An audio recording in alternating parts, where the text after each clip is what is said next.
The Possession of Hannah Grace is a new horror film that just came out in theaters a week after Thanksgiving when nothing else is coming out and most people are probably catching up on the movies that came out before. But, I went on Thursday night opening to watch this. I love horror films. And it's not bad, but it's nothing very good either. You're the new girl. Megan. Well, I got a weird one for you. Her name is Hannah Grace, and her family was performing an exorcism or something on her. Dad? So it's always a little worrying when there are no reviews for a movie and it doesn't show it to any critics or anyone, and it's a horror film, so it still could be fun, but going into it, I wanted to see, a good horror film. I hope that it's at least not horrible. And I think my biggest problem with this film is that I don't know if it really deserved a theatrical release or not. Like, I think if it was on Netflix, I wouldn't be as critical with it. But, it's going to movie theater and seeing it, it's kind of like, it's a little bit of a mess. But at the same time, it's nothing horrible. Like, it has some moments that I liked a decent amount to a lot. But then it's surrounded by a lot of goofy things. And I think one of the big parts is that at times it feels a little unfinished. Especially with, like, the editing and things that happen. It seems like it was kind of thrown together. And maybe they were going, originally they were going a couple different routes. Or they had a couple different ideas for where they wanted it to go. And then in the edit, they changed it. So they had to rearrange things, but then things just kind of happen. And some things don't make sense. And I think that it's a little messy, a little sloppy. Like, a little like it's not a fully finished project, I think. It feels like. So it mainly stars Shay Mitchell as Megan Reed. And she has a complex story that I really don't think the story, like the rest of the story needed. But she has a lot of issues. Like, she was a police officer, and when the guy there, she froze, and the criminal shot and killed her partner. And afterwards, she got into a bunch of drug problems, and now she's like in AA, like she's like in recovery, and a person she met in recovery was a nurse, and she got her a job in the graveyard shift at a hospital morgue and do an intake for and when the bodies that come in, she's supposed to print them, take a picture, and put them away in the bins. And it's like, it's so like, it's a really extensive backstory that they don't really address that much, other than like her also cop ex-boyfriend is around, and like the stuff that I think they're trying to make like a mirror to Hannah Grace, played by Kirby Johnson, and that there's parts that she's possessed, but it said that she had a lot of like mental problems that created a gateway for a demon to possess her. And I think they're trying to say stuff, but it never kind of coalesces. There's a couple times, like, they say that, like, why are you still alive? Everyone else has died around you. And it's like, I don't know. And I think they're trying to make this thing that, like, that, they could go two ways. It seems like maybe that she's a possible, might be possessed, or she might just be, like, a kindred soul or something. But they never really explore that enough. So in the cold opening, Hannah Grace is being exorcised, and like she is extremely powerful.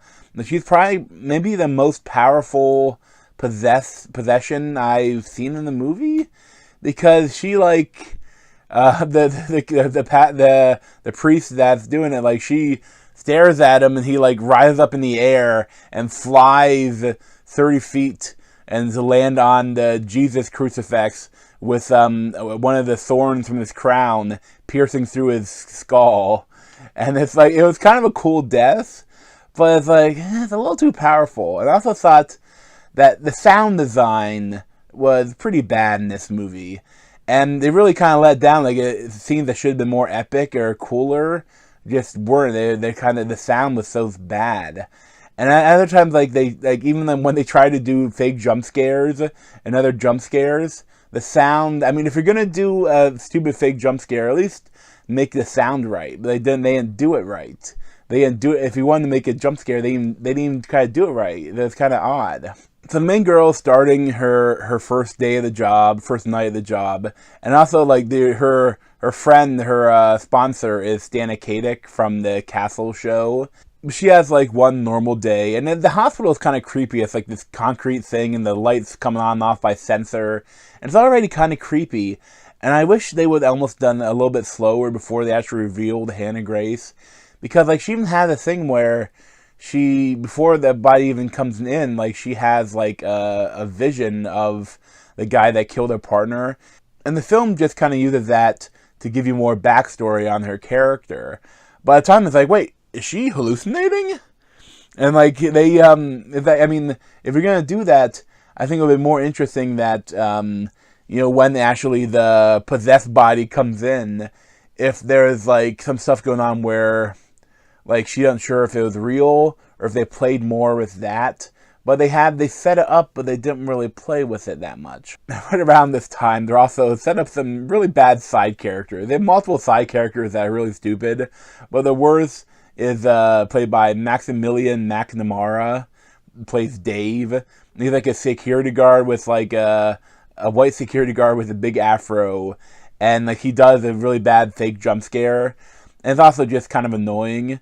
But thankfully they get rid of him quickly. But it's just, there's a couple of the side characters that are just kind of stupid. And I think all they're there for is, cannon fodder for Hannah Grace to kill. And when Hannah Grace actually comes in, I like some of the stuff they do with her. Because it does remind me, this whole movie, especially all things with Hannah Grace, reminds me a lot of The Autopsy of Jane Doe, which came out like 2 years ago. And it reminds me a lot of that. Like, I think they were heavily inspired by it. Because even they had a thing that she was like, there's like a possession thing, and that is dead, but it's not dead.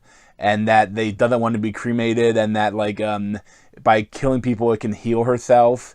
And they do a lot of similar things with this. But I think that one almost make more sense because that was more kind of mental. And this one, though, it's like it can't decide the rules for the character, for Hannah Grace. Because a lot of times, like, she's like, she's in the body bag or whatever, and then she's crawling out of it, and she is very physical. They even have a thing where she actually uses an elevator to go up and kill someone. And it's like, but other times, like, after she kills the person, she like teleports back into the body bag, and then it's like, a couple times she like teleports. But other times she is like very, like she's moving, like her body, like her supposedly dead body is moving around and doing things. And I think it can't decide what it wants to be.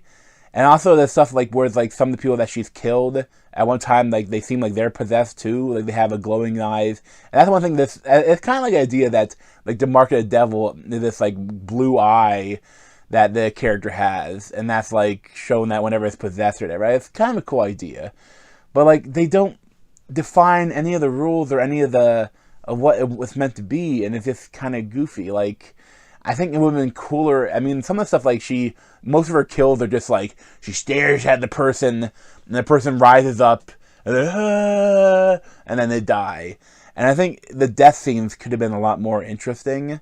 Like, even if like she has like the body is how they did the body is kind of cool. It has like these giant slashes, and it's like half burned up, and it's kind of like curled in the fetal position. And I mean, the effects for the body are, for the most part, are pretty good. And I think there's also some real stuff too. Like a lot of stuff was done in camera. And I don't know if she's like maybe a contortionist or something. And then also the CGI, some of it is not bad, and other stuff, especially when she like opens her mouth really wide, this looks horrible. But it's just, some of the stuff is really cool. I like when she's like the cadaver and moving all oddly, and like her unfurling. It's like, it's creepy, and I like it. But it's just that other bits about it is just kind of a mess. I think too, if they were going to do a thing where she's like, as she kills people, she heals herself, it would have been cool if like whatever the wounds she had on her, like she inflicted those wounds on the people she killed, instead of just like staring at him and the person going, eh. Like if there was something like she had these like giant cuts in her side and her neck and stuff. If she like, if the person like exploded and had those giant cut on them or something, or did anything kind of interesting with that. Like it didn't, like it had some potential. It just never really did anything that interesting with anything, you know, that it wanted to do. Like all the kills are just, yeah, they're fine. And for the movie as a whole, it's just kind of fine. Like then the editing was pretty bad at times, like, especially like at a certain point towards the end. Like there's stuff going on. They're going to try to get rid of the body, and like they're like, it seemed like they're formulating a plan to do it, and then all of a sudden they're doing it, and like there's no cut to how they did it. It's like at first I thought, oh wait, are they like imagining how it's going to go wrong or what they're going to do, and like, oh no, that's actually happening, how they get to point A to point B. And also towards the end, they set up like a false ending and a secondary ending, and also like I was worried they're maybe going to do like a Bagul scare, where it's like, stay tuned for the possession of Hannah Grace Part 2, I'm still alive, rawr! And they don't. But at the same time, it's like, it feels like they were going to. It feels like they set up everything that they did was setting up for one of those sort of things. And I think if it ever comes out on Blu-ray, I would not be surprised if they have like multiple different endings or something, because it feels like they were setting up the movie to go a certain direction, and then they didn't. And I kind of like that they didn't. But at the same time, it makes it odd because they really heavily set it up. Like, you know, if you know what I'm getting, I don't want to spoil it, but it's just kind of odd how they set something up and then didn't deliver on it, even though I wouldn't have liked that thing. But, you know, it's just, as a whole, I mean, it's fine. Like, I mean, I would not recommend you go out to a movie theater to see it. But, I mean, if you really like horror films, and I mean, it's not a horrible experience, and I did enjoy parts of it.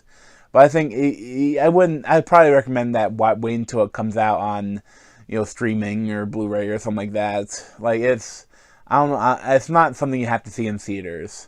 But again, it's not horrible. But thanks for watching. You know, check out video playlist on my head, or subscribe to me on that Z over there. Thanks.